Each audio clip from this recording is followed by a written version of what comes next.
한국이라는 나라는 정말 다르군요. 그곳에서의 생활이 없었다면 난 이 힘든 시기를 견디지 못했을 거예요. 이 미국 여성은 한국에서 겪은 따뜻한 시골 생활 덕분에 큰 위로를 받게 되었다고 하는데요. 요즘은 시골 곳곳까지도 외국인들이 많이 생활하고 있습니다. 시골 학교의 영어 강사나 다문화 가정을 위한 통역 지원, 외국인 유학생의 농촌 체험 프로그램 등으로 이유도 다양합니다. 오늘의 사연자는 그 중에서도 시골 학교의 외국인 영어 강사로 취업하여 생활하게 되었다고 합니다. 그녀의 사연으로 들어가 볼까요? 미국의 한 삭막한 도시. 바쁜 거리와 무표정한 사람들 속에서 한 여성이 지쳐 보이는 얼굴로 출근을 하고 있습니다. 그녀는 이 도시에서 너무나도 외롭게 지내고 있었습니다. 그런 그녀에게 굉장한 경험을 한 사건이 일어났는데요. 그 장소는 바로 한국이었다고 합니다. 안녕하세요. 저는 미국에서 온 28살 여성 엘리자베스라고 합니다. 저는 미국의 큰 도시에서 태어나 자랐습니다. 어릴 때부터 부모님은 바쁘셨고 주변 사람들도 항상 바쁜 일상 속에서 살아갔기 때문에 이웃과의 교류가 거의 없었어요. 도시 생활은 항상 바쁘고 사람들은 서로에게 무관심했습니다. 이런 삭막한 환경 속에서 저는 점점 외로움을 느끼며 지내왔습니다.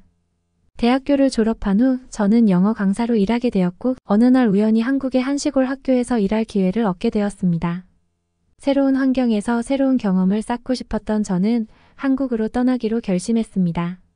한국에서도 특히 시골 지역의 학교에서 일하게 되었는데 이곳에서의 생활이 저의 인생을 크게 바꾸어 놓을 줄은 전혀 몰랐습니다. 처음 한국의 시골 마을에 도착했을 때 저는 매우 낯설고 두려웠습니다. 도시에서만 살아왔던 저에게 시골은 너무도 생소했어요.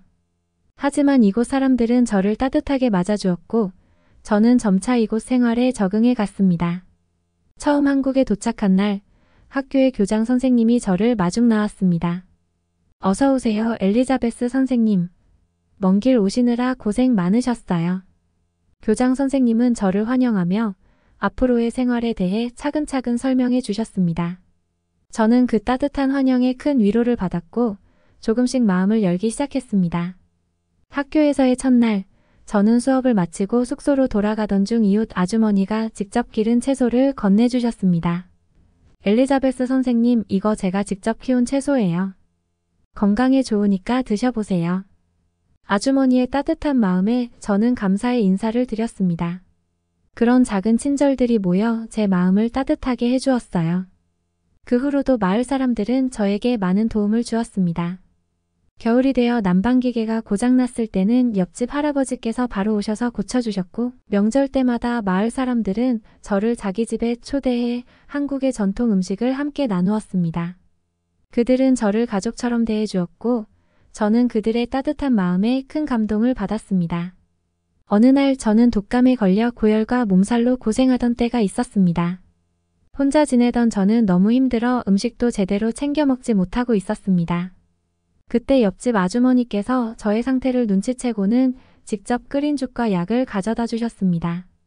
엘리자베스 선생님, 많이 힘드시죠? 이 죽을 드시고 빨리 나으세요. 아주머니의 따뜻한 말 한마디가 저에게 큰 힘이 되었습니다.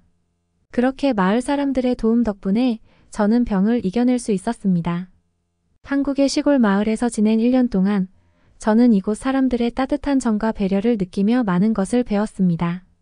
미국에서는 느껴보지 못한 이웃과의 진정한 교류와 따뜻함을 이곳에서 경험하게 되었어요. 특히 명절 때마다 마을 사람들과 함께 보낸 시간들은 저에게 소중한 추억이 되었습니다.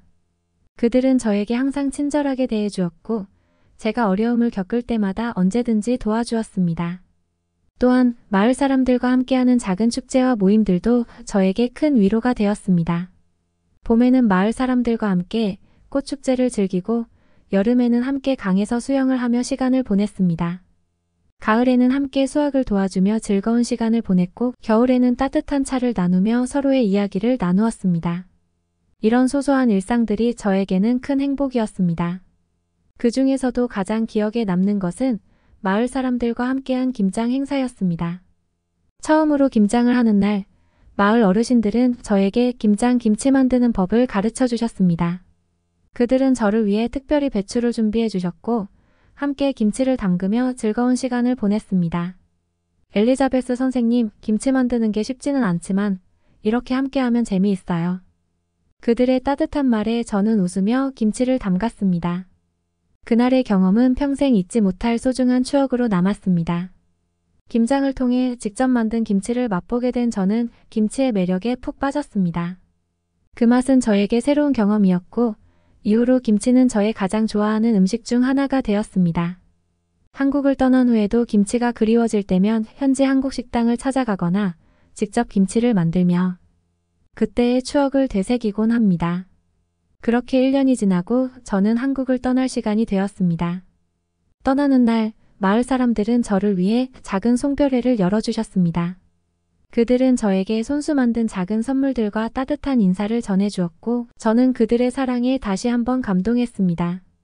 엘리자베스 선생님, 한국에서의 시간이 행복했기를 바라요. 언제든지 다시 오세요. 그들의 말에 저는 눈물을 흘리며 감사의 인사를 전했습니다. 한국을 떠난 후에도 저는 마을 사람들과의 연락을 계속 이어가고 있습니다. 그들은 저의 가장 소중한 친구들이 되었고 저는 그들에게 큰 감사의 마음을 가지고 있습니다. 그들이 보여준 따뜻한 정과 배려는 저에게 큰 위로와 힘이 되었습니다. 미국으로 돌아와서도 저는 한국에서의 경험을 통해 배운 따뜻한 마음과 정을 잊지 않고 살아가고 있습니다. 이제는 이웃과 더 많이 교류하며 서로를 도우며 살아가려고 노력하고 있습니다. 한국에서의 경험은 저에게 삶의 큰 전환점이 되었고 저는 이 소중한 경험을 평생 간직할 것입니다. 저는 사실 한국으로 오기 전에 미국에서 이웃과의 삭막한 관계로 많은 어려움을 겪었습니다. 제가 살던 도시는 대도시였고 사람들은 서로에게 무관심했습니다. 어린 시절부터 부모님은 바쁘셨고 저도 학교와 학원 그리고 친구들과의 바쁜 일상 속에서 지냈습니다.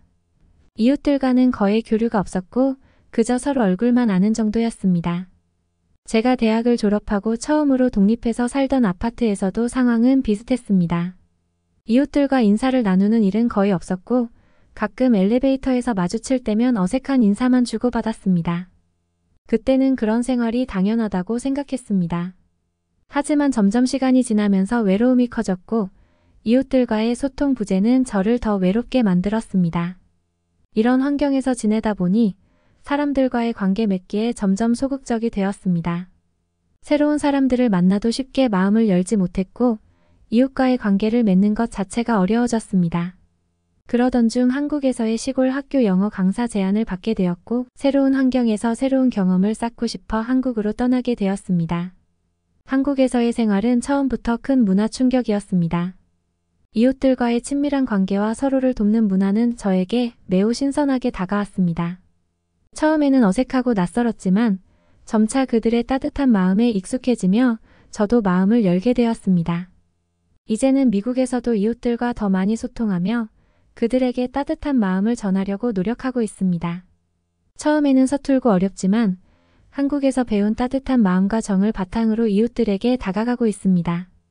그들과 함께하는 작은 모임이나 이벤트를 통해 이웃들과의 관계를 조금씩 맺어가고 있습니다.